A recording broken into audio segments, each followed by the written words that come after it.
우리가 이 땅에 들어올 때에 우리를 달아내린 창문에 이 붉은 줄을 메고 내 부모와 형제와 내 아버지의 가족을 다 내 집에 모으라. 라합이 이르되 너희의 말한 대로 할 것이라 하고 그들을 보내어 가게 하고 붉은 줄을 창문에 매니라. 여러분, 여호수아가 시딤에서 두 사람의 정탐꾼을 여리고성으로 보냈을 때 그 성에 살고 있던 라합은 이렇게 말합니다. 여호와께서 이 땅을 너희에게 주신 줄을 내가 아노라.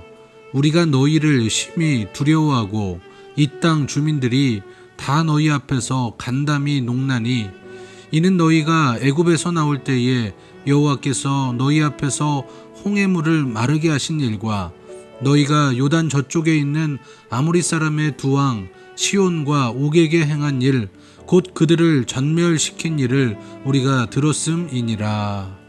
여러분, 여기에서 라합은 분명히 내가 들었다라고 말하지 않고 우리가 들었다라고 말하고 있습니다. 여리고성 사람들이 다 들었다라는 것이죠. 그런데 그들의 반응은 어떻습니까? 그들의 반응은요, 달랐습니다. 그 중에 라합은요, 그 소문을 듣고 하나님께서 이 땅을 이스라엘 민족에게 주실 것을 확신했습니다. 반면에 다른 여리고 사람들은 그 소문을 듣고도 하나님을 믿지 않고 이스라엘의 정탐꾼들을 잡아서 죽이려고 합니다.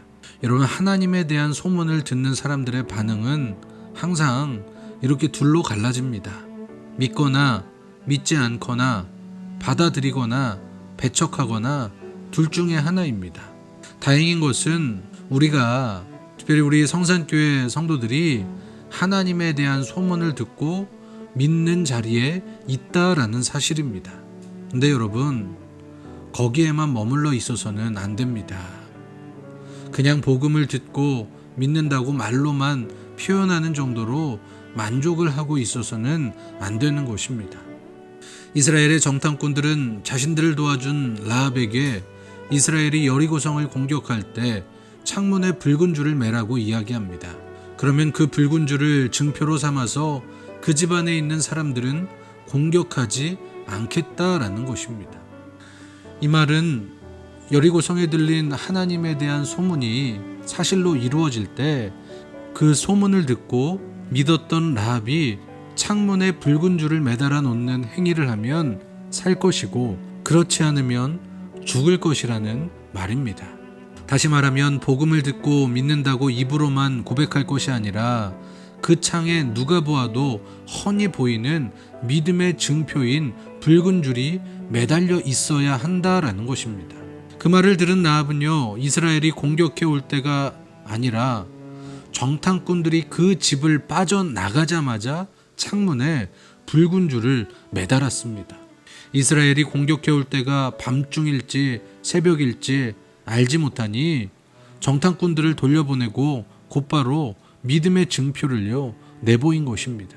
사랑하는 성도 여러분, 우리 모두는요, 하나님에 대한 소문을 듣고 복음을 받아들인 믿음의 사람들입니다.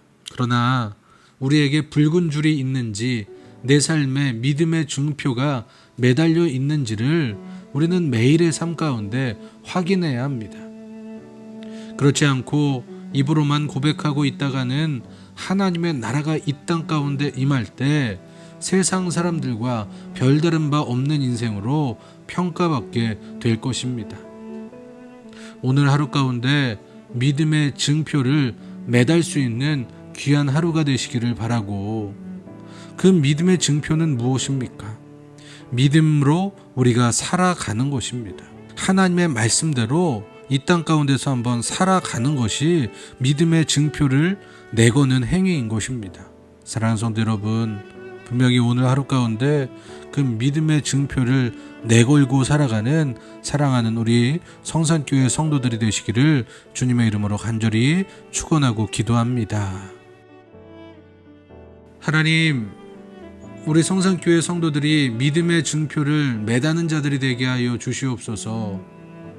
하나님에 대한 소문을 듣고 그 소문이 이 땅 가운데 이루어질 때에 라합 가운데 믿음의 증표를 내거는 모습이 있었습니다. 주님, 오늘 하루 가운데 라합의 모습이 우리 가운데 있게 하여 주시옵소서. 예수님의 이름으로 기도합니다. 아멘.